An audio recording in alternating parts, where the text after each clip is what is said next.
Hi all welcome back to our YouTube channel. അപ്പോൾ ഇന്നത്തെ video എന്ന് പറയുന്നത് നല്ല അടിപൊളിയായിട്ട് എളുപ്പത്തിൽ തയ്യാറാക്കാൻ പറ്റുന്നൊരു ചിക്കൻ ബിരിയാണിയാണ് കേട്ടോ. സാധാരണ രീതിയിൽ ചെയ്യുന്നൊരു ചിക്കൻ ബിരിയാണിയാണ്.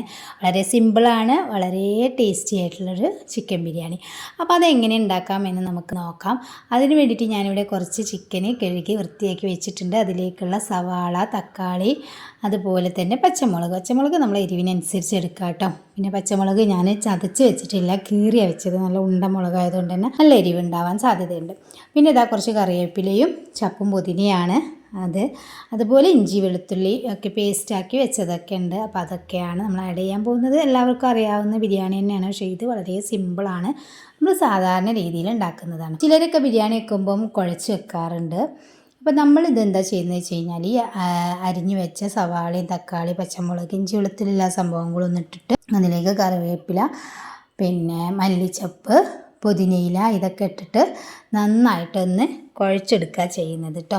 അപ്പോൾ ഇഞ്ചി വെളുത്തുള്ളി ഈ പച്ചമുളക് ഇതൊക്കെ നമ്മളെ അളവിനനുസരിച്ച് നമുക്ക് എടുക്കാം. ചിലർക്ക് എരിവ് തീരെ പറ്റില്ല. പിന്നെ നമ്മളതിലേക്ക് കുരുമുളക് പൊടി ഇതൊക്കെ ആഡ് ചെയ്യുന്നത് കൊണ്ട് തന്നെ പാകത്തിനുള്ള പച്ചമുളക്. അപ്പോൾ ഞാനിത് മിക്സിയിലിട്ടിട്ട് ചതച്ചെടുക്കാത്ത കാരണം തന്നെ എരിവ് കൂടണ്ടാച്ചിട്ടാണ് കേട്ടോ. ഇവിടെ തീരെ എരിവ് പറ്റില്ല.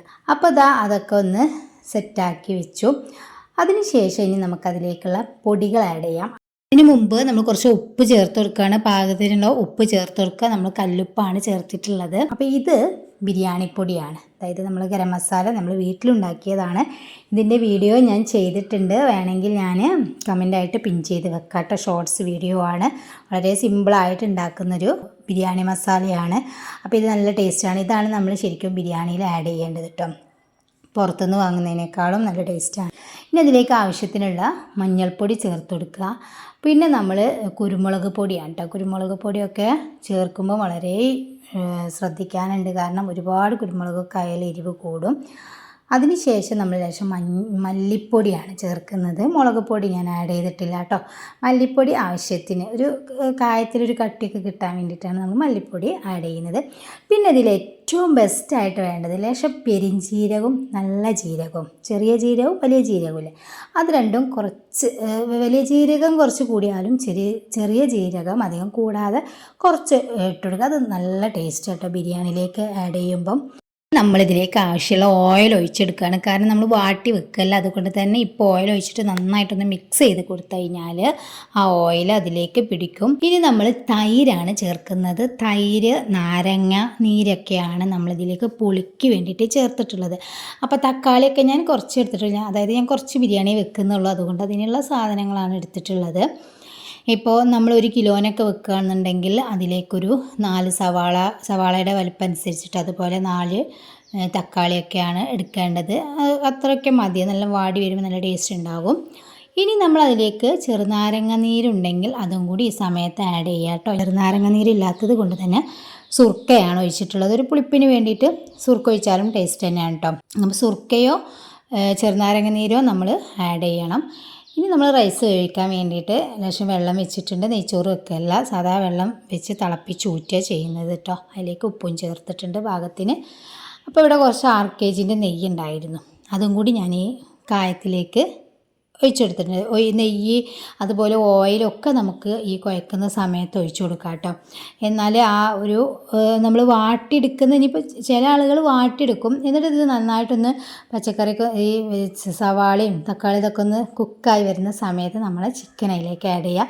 ഇത് ബീഫ് ബിരിയാണി ആണെങ്കിൽ നമ്മൾ പിന്നെ ആ മസാല വെക്കുന്ന സമയത്ത് തന്നെ അത് അതിലേക്ക് ചേർത്ത് കൊടുക്കുക. അല്ലെങ്കിൽ ബീഫ് ഒന്ന് വേവിച്ചതിന് ശേഷം ഈ ഒരു സമയത്ത് നമുക്ക് ഒഴിച്ചു കൊടുക്കാം. ബീഫിന് വേവ് കൂടുതലാണല്ലോ. ചിക്കൻ ആകുമ്പം ഈ ഒരു സമയത്ത് നമുക്ക് ചേർത്ത് കൊടുത്താൽ മതി. എന്നിട്ട് നന്നായിട്ടൊന്ന് മിക്സ് ചെയ്ത് കൊടുക്കുക.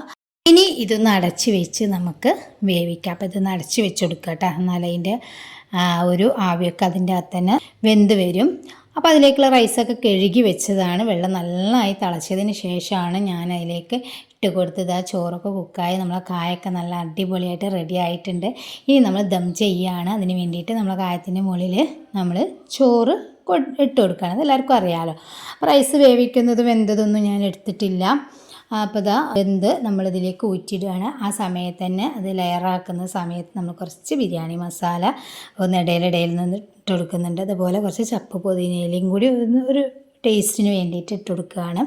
അതൊക്കെ ഓപ്ഷണലാണ്, നിങ്ങൾക്ക് വേണമെങ്കിൽ ചെയ്യാം, വേണ്ടെങ്കിൽ സ്കിപ്പ് ചെയ്യാം. ഓക്കെ, അപ്പോൾ എല്ലാ ലെയറും ഇട്ട് കൊടുത്തു. മുകളിൽ ലേശം ബിരിയാണി മസാല ഇട്ടു.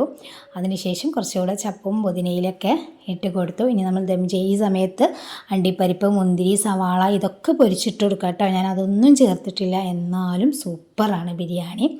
എന്നിട്ട് ഇതാ നമ്മളൊന്ന് അടച്ച് വെച്ചിട്ട് അതിന് മുകളിലൊരു കനം വെക്കണം. അപ്പം നമ്മൾ ഊറ്റി വെച്ച കഞ്ഞിവെള്ളം ഉണ്ടല്ലോ, അല്ലെങ്കിൽ എന്തെങ്കിലും ഒരു വെയിറ്റ് എന്തെങ്കിലും വെച്ച് കൊടുത്താൽ മതി. അധികം ഞാൻ അമ്മിക്കല്ല നമ്മളെ ഇഞ്ചി വെളുത്തുള്ളി കുത്തുന്ന സാധനം വെച്ച് കൊടുക്കാം. ഇവിടെ കഞ്ഞിവെള്ളം നല്ല വെയിറ്റിലുണ്ടായപ്പോൾ ഞാൻ അതാണ് അതിന് മുകളിൽ വെച്ച് കൊടുത്തത്. അപ്പോൾ ദമ്മും കഴിഞ്ഞു. ഇനി ചോറ് വിളമ്പാണ്.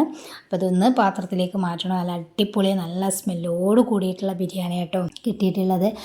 അപ്പോൾ ഇതുപോലെ എല്ലാവരും ഒന്ന് ട്രൈ ചെയ്ത് നോക്കുക. വളരെ സിമ്പിളാണ്, ഒരുപാട് സാധനങ്ങളൊന്നും നമ്മൾ ഉപയോഗിക്കുന്നില്ല. ഞാൻ പറഞ്ഞല്ലോ, 1 കിലോന് ഒരു 4 സവാള, 4 തക്കാളി, ഇനി 3 ആയാലും വലുതാണെങ്കിൽ 3 ആയാലും കുഴപ്പമൊന്നുമില്ല. അപ്പോൾ ഇതാ നമുക്ക് എളുപ്പത്തിൽ തയ്യാറാക്കാൻ പറ്റും നമ്മളെ ചിക്കൻ ബിരിയാണി റെഡി ആയിട്ടുണ്ട്. എല്ലാവരും ഒന്ന് ട്രൈ ചെയ്തിട്ട് ഫീഡ്ബാക്ക് അറിയിക്കുക. ഈ ചാനൽ ആദ്യമായിട്ട് കാണുന്നവരാണ്, സബ്സ്ക്രൈബ് ചെയ്തിട്ടില്ലെങ്കിൽ പ്ലീസ് ഒന്ന് ചാനൽ സബ്സ്ക്രൈബ് ചെയ്യുക. നിങ്ങൾക്ക് ഇഷ്ടപ്പെട്ടാൽ ലൈക്ക് ചെയ്യുക, ഷെയർ ചെയ്യുക. അപ്പോൾ ശരി, നെക്സ്റ്റ് വീഡിയോയിൽ കാണാം. താങ്ക്